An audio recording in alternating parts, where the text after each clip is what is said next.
There's been a resurgence of love for Gwimbly recently, and it's honestly been a real nostalgia trip for me. I was super excited to see that Gwimbly recently got a port for the 2600 version. It's not my favourite version of the original title, but the fact it got a port at all after all these years is incredible. It was actually the very first game to introduce kids to creamed corn, and had a significant impact on the industry. For a month, creamed corn was a more valuable collector's item than Beanie Babies, or white tourist children in Thailand. My first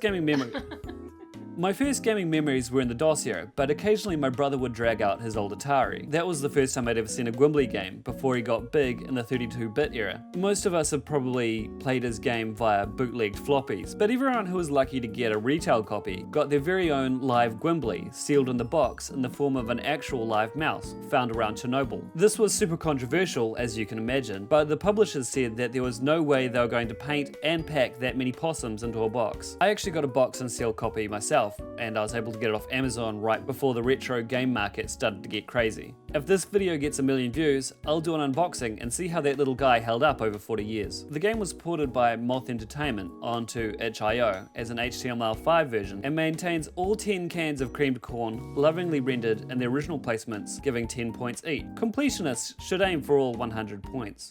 The original title was famously made in the space of a few hours, and you can tell the same amount of love and care has been put into this port. It comes complete with a lack of walk cycle, start screen, or any sort of endgame, or additional levels just like the original. It's just pure adrenaline as soon as you turn it on. The game takes about 15 seconds to complete and features the final tricky hole and spike geometry of the original. We used to play this game for hours, over and over again. This is just what people had to do before softcore porn sites like Instagram and TikTok got popular. Do I recommend this game? Absolutely. It's an important part of the history of video games, and I think you can get an entire microsecond of fun out of it by playing this classic Gwimbly title. Don't forget to leave your favourite Gwimbly memories in the comments below, and subscribe and tune in next week for part 8 in my series exploring who really took Mario's virginity. It was me!